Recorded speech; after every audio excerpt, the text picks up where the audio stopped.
2026 में MBBS abroad से करने का सोचा और अब ये कंफ्यूजन है कि कौन सी यूनिवर्सिटी हमारे लिए सही रहेगी, कौन सी कंट्री हमारे लिए सही रहेगी, और अगस्त गुजरने को है, क्या एडमिशन किसी अच्छी यूनिवर्सिटी में मिलेगा भी। सारे सवालों के जवाब मिलेंगे इस वीडियो में। और एक इंपॉर्टेंट चीज़ कि उज्बेकिस्तान में अगर एप्लीकेशन दे रखी है तो अब वेट करना क्या ठीक है। तो चलो पॉइंट बाय पॉइंट हम देखते हैं, डिस्कस करते हैं। आपको जो समझ में ना आए कमेंट करके पूछ लीजिए।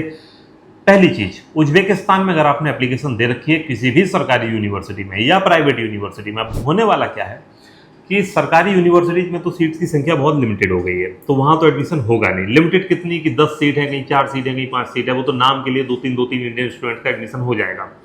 तो वेट करने से अच्छा है कि अब आप कोई दूसरे ऑप्शन की तरफ चले जाइए। प्राइवेट यूनिवर्सिटी में तो एडमिशन हो रहे हैं, वहाँ तो दिक्कत नहीं होगी। तो अब इसका जवाब ये है कि प्राइवेट में तो एडमिशन हो रहे हैं, कोई ऐसी रोक नहीं लगी, लेकिन वीज़ा तो सरकार ही जारी करेगी ना। जब उज्बेकिस्तान की सरकार ने ये सोच रखा है कि हमें इंटरनेशनल स्टूडेंट्स की संख्या में एक डाइवर्सिफिकेशन चाहिए, ऐसा नहीं हो कि इंडिया से ही स्टूडेंट्स जा रहे हैं उज्बेकिस्तान पढ़ने, वो चाहते हैं कि हमारे और कंट्री से भी आए। तो अब ऐसे में डाइवर्सिफाई अगर उनको करना है तो वो तो वीज़ा के टाइम पे भी डाइवर्सिफाई कर देंगे ना। तो इस चीज़ का ध्यान रखना है। तो इस समय उज्बेकिस्तान को आप लेफ्ट आउट करके कोई दूसरा एक ऑप्शन अगर देख लेते हैं तो वो आपके लिए ज़्यादा अच्छा रहेगा। वो ऑप्शन है कौन से? डिफॉल्ट ऑप्शन तो है किर्गिज रशियन स्लाविक यूनिवर्सिटी। अगर आप यही 35 से 40 लाख के बजट वाली यूनिवर्सिटी किसी उज्बेकिस्तान की यूनिवर्सिटी में अप्लाई कर रखा था, आपके लिए डिफॉल्ट ऑप्शन KRSU है। सबसे अच्छा FMG रिकॉर्ड उठाइए, चेक कीजिए, जो मैं बताता हूँ nbems.edu.in वेबसाइट पे जाओ, वहाँ से आपको मिल जाएगा, पूरा डेटा देख लो। दूसरी चीज़, फीस सेम फीस रेंज में आती है। समरकंद, ताशकंद, बुखारा, अंदीजान और फरगना, इनकी जो फीस रेंज है वही फीस उससे थोड़ी सी कम ही रहेगी और आपकी ये KRSU की रहेगी। KRSU किर्गिस्तान की सबसे अच्छी, सबसे बड़ी यूनिवर्सिटी है, इसलिए मैं कह रहा हूँ कि अगर यहाँ हो जाता है तो किर्गिस्तान का सबसे अच्छा ऑप्शन मिल जाएगा। अगर इसमें नहीं होता है तो दूसरा ऑप्शन आपके पास KSMA है, किर्गिज स्टेट मेडिकल अकेडमी। वो किर्गिस्तान की सेकंड बेस्ट यूनिवर्सिटी है, FMG के रिकॉर्ड में भी सेकंड है आफ्टर KRSU। इसके अलावा वो नंबर ऑफ सीट्स भी उसमें KRSU से ज़्यादा है, तो स्टूडेंट टीचर का रेशियो भी उसमें सेकंड पोजीशन पे आता है। जैसे किर्गिस्तान में 1:10 का स्टूडेंट टीचर रेशियो है, तो 1:20 का स्टूडेंट टीचर रेशियो आपको KSMA में मिलेगा। बाकी में तो एक 1:25, 1:35 का रेशियो रहता है बाकी यूनिवर्सिटीज में। अब किर्गिस्तान की बात करो तो किर्गिस्तान में आप सोचोगे कि बहुत सारे और ऑप्शन हैं, हम कहीं और चले जाते हैं। IHSM प्राइवेट यूनिवर्सिटी है, 6 साल का लाइसेंस है मात्र। KRSU और KSMA इन दोनों का लाइफ टाइम लाइसेंस है। अब IHSM की बात करोगे तो फीस भी ज़्यादा दोगे, मान्यता भी कम है, इसके अलावा स्टूडेंट टीचर का रेशियो भी बहुत ज़्यादा है, स्टूडेंट्स भी 1200-1500 एडमिशन लेते हैं, तो वहाँ पे आपको वो डिफॉल्ट चॉइस नहीं बनती है।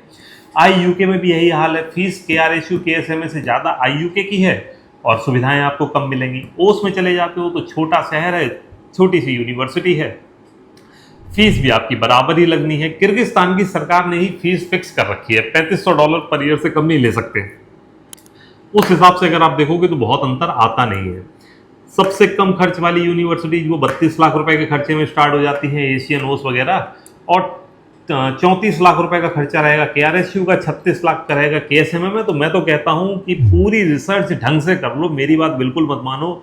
अपने हिसाब से जो फैक्टर आपको इंपॉर्टेंट लगता हो कि भाई ये फैक्टर मेरे लिए सबसे जरूरी है, उसके आधार पर रिसर्च करके आप देखो। आज की डेट में मोबाइल आपके हाथ में है, इंटरनेट का कनेक्शन है, 10 मिनट का टाइम लगेगा, सारी जानकारी आपके सामने आ जाएगी। किसी भी कंसल्टेंट के, एजेंट के कहने में कि वहाँ पर कोई है वो बता रहा है मेरी सबसे अच्छी यूनिवर्सिटी है, कोई दूसरा कह रहा है कि मेरी यूनिवर्सिटी सबसे अच्छी है, तो ये सब फालतू की बातें हैं। जो रिटन डेटा है, FMG का passing rate, student teacher ratio, number of admission, student का फीडबैक, हॉस्टल कैसा है, कितनी दूरी पे है, खर्चा कितना लगेगा, खाना कितने का मिलेगा, ये सब फैक्टर इंपॉर्टेंट होते हैं। इसके हिसाब से देख के अब अपनी राय बना लो। पहली position default choice KRSU Kyrgyzstan के अंदर, सेकंड नंबर पे KSMA, तीसरे नंबर पे आप ओस स्टेट यूनिवर्सिटी को रख सकते हो। बजट अगर आपको ज़्यादा देना है, यूनिवर्सिटी उतनी टॉप रेटेड ना हो, फिर भी आप ज़्यादा पैसा खर्च कर सकें, तो IHSM वगैरह आपके लिए है, IUK आपके लिए है, तो वो आप अपने हिसाब से देख लेना। तो ये है कि अगर आप उज्बेकिस्तान में आपने अप्लाई कर रखा था किसी सरकारी यूनिवर्सिटी में तो मूव कर जाओ,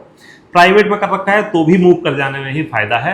तो किर्गिस्तान ही अच्छा ऑप्शन है। किर्गिस्तान का प्रोग्राम 5 ईयर का है, प्लस 1 ईयर की इंटर्नशिप है। किर्गिस्तान, कजाकिस्तान, इन सब की बात, किर्गिस्तान उज्बेकिस्तान की बात खत्म हुई, कजाकिस्तान के बारे में बात करते हैं। कजाकिस्तान में देखो 2 तरह के प्रोग्राम है, मैंने डिटेल में पिछले वीडियो में बताया था, आप जाके देख लेना। कजाकिस्तान में जो 5+1 का प्रोग्राम है उसमें हॉलीडेज है नहीं। जो 6+1 का नॉर्मल प्रोग्राम है उससे हॉलीडे काट के 5+1 का प्रोग्राम बनाया गया है। बहुत हेक्टिक शेड्यूल है, आपको ठीक लगे एडमिशन ले लो। फीस में कोई अंतर नहीं है, 5+1 6+1 दोनों की बराबर फीस है।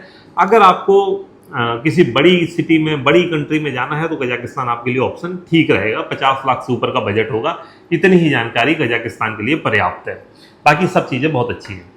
अब बात करते हैं रशिया की। रशिया में कन्फ्यूजन बहुत होती है क्योंकि रशिया एक बड़ा देश है और वहाँ पर बहुत सारी यूनिवर्सिटीज़ हैं। कैसे सिलेक्ट करें? सबसे पहले तो पुअर फीडबैक वाली यूनिवर्सिटीज को हटा दो। पुअर फीडबैक से मतलब है मेरा कि आप यूनिवर्सिटी के बारे में डिटेल्ड एक सर्च कर लो, यूट्यूब पे आपको वीडियोज मिल जाएंगे, फीडबैक देख लो, स्टूडेंट क्या बोलते हैं वो सब देख लो। बहुत सारी यूनिवर्सिटीज हैं, उनको अवॉइड ही करना चाहिए। अब मैं एक का नाम लूंगा, आप कहोगे दूसरे का, तीसरे का, चौथे का, तो मैं बोलता हूँ कि आप एक काम करो ना कि आपको जो यूनिवर्सिटी पसंद हो उसके बारे में डिटेल एक सर्च कर लो। आपके पास जो भी AI टूल हो उससे सर्च कर लो और उससे आपको थोड़े आसान रहेगा। मैं कहता हूँ कि गूगल का अगर सर्च करोगे तो वो ज़्यादा अच्छा रहेगा, जेमिनाई वगैरह का, तो उस पर आप देख लो। खैर, ये आपकी अपनी चॉइस हो सकती है। अब रशिया में 3-4 तरह के मिसकंसेप्शन हैं। सबसे बड़ी बात, 20 लाख में कोर्स कंप्लीट हो जाएगा। आज देखा कोई कह रहा है 16.5 लाख रुपए में कंप्लीट हो जाएगा, ऐड चलता ही रहता है। कोई 25 लाख में बोल रहा है। मतलब जो सच्चाई है वो किसी की जुबान से निकलती ही नहीं है। तो मैं आपको ये बता रहा हूँ, इसको आप डबल चेक करना, 10 बार चेक करना, मेरे कहने में मत आना। आप ये मान के कहना, मान के बात सुनना कि भाई मैं झूठ बोल रहा हूँ, आपको पता लगाना है कि मैं झूठ कहाँ बोल रहा हूँ। इस हिसाब से रशिया में आपका 3.5 लाख रुपए, इंडियन करेंसी में 3.5 लाख रुपए से कम की ट्यूशन फीस वाली यूनिवर्सिटी रेयरली ही मिलेंगी। आपको मिल जाएंगी। कोई आपको उठा के रशियन मीडियम के प्रोग्राम में एडमिशन करवा दे तो बात अलग है, जो वैलिडिटी ही ना हो कोर्स की बाद में, तो वो चीज़ आपको देखनी है। इंग्लिश मीडियम का प्रोग्राम 3.5 लाख रुपए की ट्यूशन फीस, 20-30 हज़ार का तो हॉस्टल होगा ही, गवर्नमेंट हॉस्टल होगा तो भी। मेडिकल इंश्योरेंस वगैरह लगा लो, 4 लाख का तो खर्चा होगा ही होगा। 24 लाख रुपए से कम का खर्चा तो पॉसिबल ही नहीं है। अब इसमें खाने का खर्चा जोड़ो तो 30 लाख रुपया हो गया। ये आपको सबसे बेस लाइन की यूनिवर्सिटी मिलेगी, वो भी आपको पसंद आए ना आए, वो तमाम बातें अलग हैं। तो 30 लाख रुपए इंक्लूडिंग फूड के खर्चे से यूनिवर्सिटी स्टार्ट हो रही है। अब आपकी पसंद वाली यूनिवर्सिटी कितने में है वो तो धीरे धीरे आप जैसे जैसे देखते जाओगे, अपने फैक्टर ऐड करते जाओगे, खर्चा बढ़ता जाएगा। अब यूनिवर्सिटीज को आपको सेफ लोकेशन भी देखनी है। ऐसा ना हो कि आप बिल्कुल यूक्रेन बॉर्डर पे जाके बैठ जाओ, तो वो भी एक प्रॉब्लम है। इसके अलावा FMG का पासिंग रेट, पहुंचने की एक्सेसिबिलिटी, स्टूडेंट को कितना सपोर्ट मिलता है यूनिवर्सिटी की तरफ से, ये तमाम चीज़ें आपको देखनी होंगी। उसके हिसाब से आपको फिर अपना डिसीजन लेना है। तो रशिया में बहुत अच्छी university Altai state medical university है आज के समय में, साइबेरिया में यूनिवर्सिटी है, इंग्लिश मीडियम का प्रोग्राम है, यहाँ पर आप एडमिशन ले सकते हो। खर्चा आपका लगभग 45 लाख रुपए रहेगा इंडियन करेंसी में, tuition fees, hostel accommodation, medical insurance, Indian food का। इसके अलावा और भी तमाम यूनिवर्सिटीज हैं, जैसे केमरोवो है, वो भी ठीक यूनिवर्सिटी है। इसके अलावा क्रास्नोयार्स्क है, ये भी बहुत अच्छी यूनिवर्सिटी है। और बहुत सारी यूनिवर्सिटीज आपको उस साइड मिलेगी जो सेंट्रल रशिया से ईस्ट साइड में है, मतलब कि साइबेरिया वाली यूनिवर्सिटी वही सेफ ऑप्शन है। सेफ का मतलब मैं यूक्रेन के ड्रोन अटैक के संदर्भ में बोल रहा हूँ। आपको अगर नहीं पता होगा तो आप एक बार यूट्यूब पर या गूगल पे आप रिसर्च कर लेना, सर्च करके आप देख लेना कि कहाँ कहाँ कितने ड्रोन अटैक हो रहे हैं। मैं चाहता हूँ कि आप सेफ लोकेशन पर एडमिशन लो। तो ये तो चीज़ें हो गई। अभी भी मैं कहूँगा कि रशिया में फिर भी आप अवॉइड कर सकते हो। अगर आपको ऐसा लगता है कि आप किर्गिस्तान जा सकते हो, किर्गिस्तान आपके लिए बेटर ऑप्शन रहेगा। लेकिन अगर रशिया ही जाना है तो रशिया में साइबेरिया की यूनिवर्सिटीज में जाइए। 2026 में वो यूनिवर्सिटी ही आपको बहुत अच्छी सेफ्टी और बाकी चीज़ें प्रोवाइड करती हैं। तो ये तो कहानी है। इसके अलावा जॉर्जिया, नेपाल वगैरह, इनमें जॉर्जिया का तो प्रोग्राम मुझे लगता है कि उतना NMC की गाइडलाइंस को फॉलो नहीं करता, तो वो एक अलग बात है, इसलिए मैं उसके बारे में भी ज़्यादा जानकारी आपको दे नहीं रहा हूँ। आप अपने हिसाब से देखना। बाकी जो टॉप यूनिवर्सिटीज हैं उनके एडमिशन या तो क्लोज हो चुके हैं या क्लोजिंग पे हैं, तो आपकी जो चॉइस हो वो आप मुझे बता देना। अगर आपको कोई जानकारी चाहिए, कोई आपको कन्फ्यूजन है, तो वो आप मुझसे पूछ लेना। मैं जो भी आपको जानकारी दूंगा वो फैक्ट बेस्ड ही दूंगा। ऐसा रैंडम अपने मन से बोल दूं तो वो काम मैं करता नहीं कि ये यूनिवर्सिटी सबसे अच्छी है क्योंकि मैंने बोला है। तो ये बात नहीं, क्यों अच्छी है, कैसे ख़राब है, क्या प्रॉब्लम है, कोई भी यूनिवर्सिटी के बारे में आप जानना चाहें तो कमेंट जरूर करें। इस वीडियो को आप शेयर कर सकते हैं अपने दोस्तों के साथ में। बाकी MBBS डायरेक्ट से जुड़े रहें। Thank you for watching this video. नमस्कार।